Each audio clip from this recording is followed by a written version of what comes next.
জন্যে বেচতে পারি না। একটু পশুর হাট খুব একবারে মান্দা 100 গরু বলে 70,000 75,000 বেচতে পারি নাই।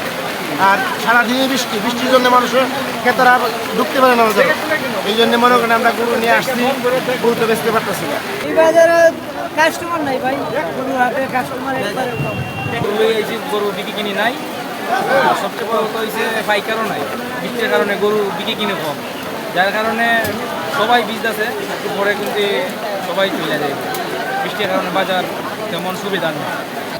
আমি একটা গরু আনছি, বুঝছেন? এই বাজার আমরা অনেক বছর আগ থেকে আনি, 5-7 বছর ধরে এই বাজার চলতেছে। আমরা একখানে আনতেছি, কোনো গরু বিক্রি কিনে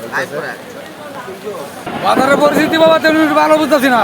আসছি 32 টাকা, সবচেয়ে বড় গরুর দাম হলো 7 লক্ষ টাকা।